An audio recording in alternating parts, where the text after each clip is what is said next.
युद्ध परिश्रान्तम् समरे चिन्तया स्थितम् रावणं चाग्रतो दृष्ट्वा युद्धाय समुपस्थितम् दैवदैत्य समागम्य द्रष्टुमव्यागतोरणम् उपगम्य ब्रवीद्रामम् अगस्त्यो भगवान् ऋषिः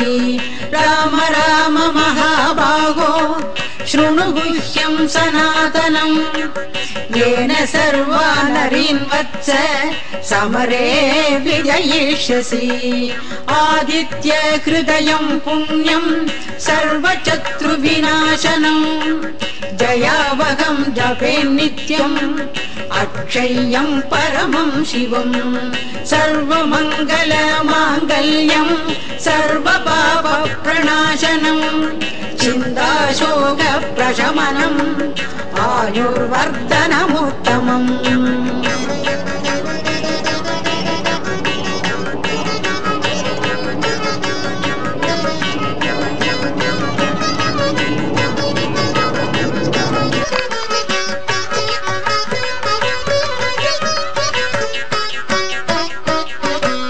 रश्मिमन्दं समुद्यन्तं देवासुरनमस्कृतम् पूजयस्व विवस्वन्दम् भास्करं भुवनेश्वरम् सर्वदेवात्मको ह्येषः तेजस्वी रश्मिभावनः एष देवासुरगणा लोकान् पाति गभस्तिभिः एष ब्रह्मा च विष्णुश्च शिवस्कन्द प्रजापतिः महेन्द्रो धनधःकालो यमः सोमो यमापतिः पितरो बसवः साध्य ह्यश्विनौ मरुदो मनुः वायुवह्निः प्रजाप्राणः ऋतुकर्ता प्रभाकरः आदित्यः सविता सूर्यः खगपूषा कभस्तिमान् सुवर्णसदृशो भानुः हिरण्यरेता दिवाकरः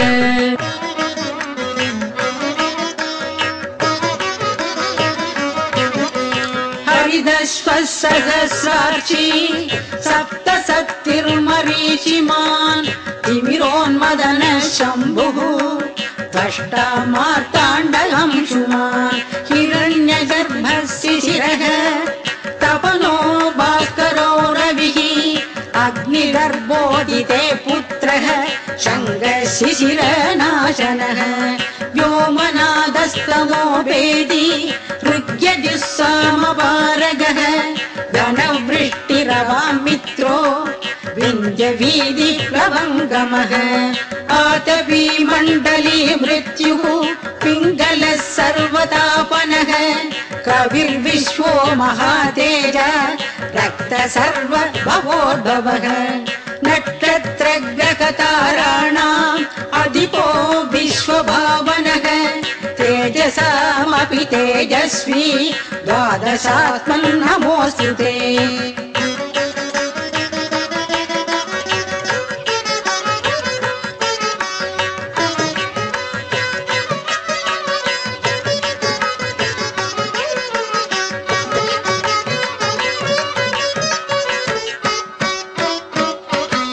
नमः पूर्वाय गिरये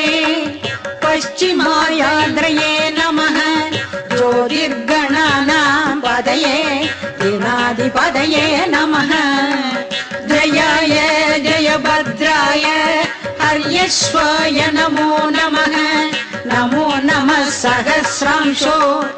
आदित्याय नमो नमः नमः उग्राय वीराय सारंगाय नमो नमः नमः पद्मप्रबोधाय मार्ताण्डाय नमो नमः ब्रह्मेशानाय चुदेशाय सूर्यायादित्यवर्चसे भास्वते सर्वभक्षाय रौद्राय वपुषे नमः तमोज्ञाय हिमग्नाय शत्रुघ्नायामितात्मने कृतज्ञाय देवाय ज्योतिषां पदये नमः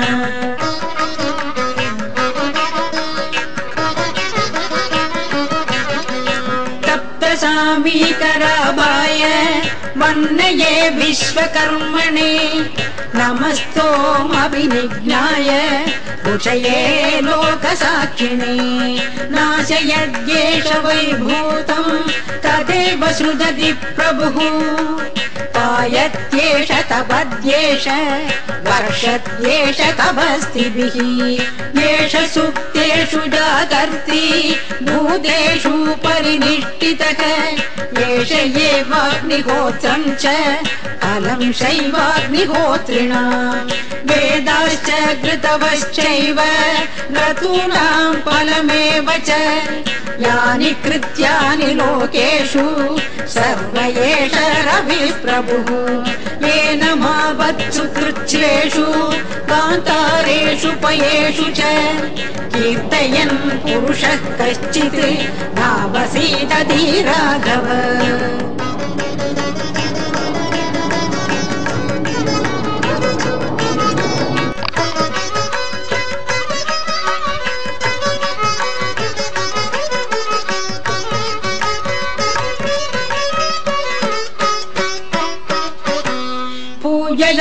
पूजयस्वैनमेकाग्रो देवदेवम् जगत्पतिम् एतत् त्रिगुणितम् जत्वा युद्धेषु विजयिष्यसि अस्मिन् क्षणे महाबाहो रावणम् त्वम् वधिष्यसि एवमुक्त्वा तदागस्यो जगाम च यदागतम्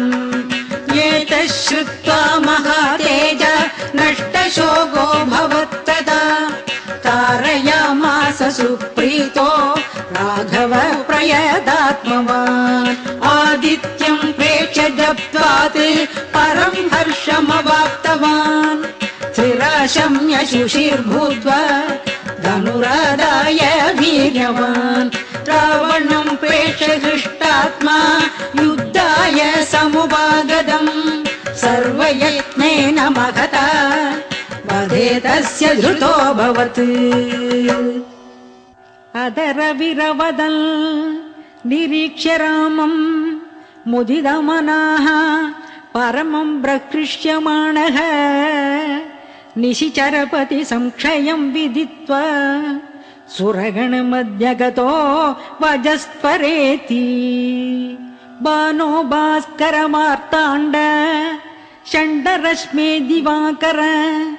आयुरारोग्यमैश्वर्यम् श्रियम् पुत्रांश देहि मे।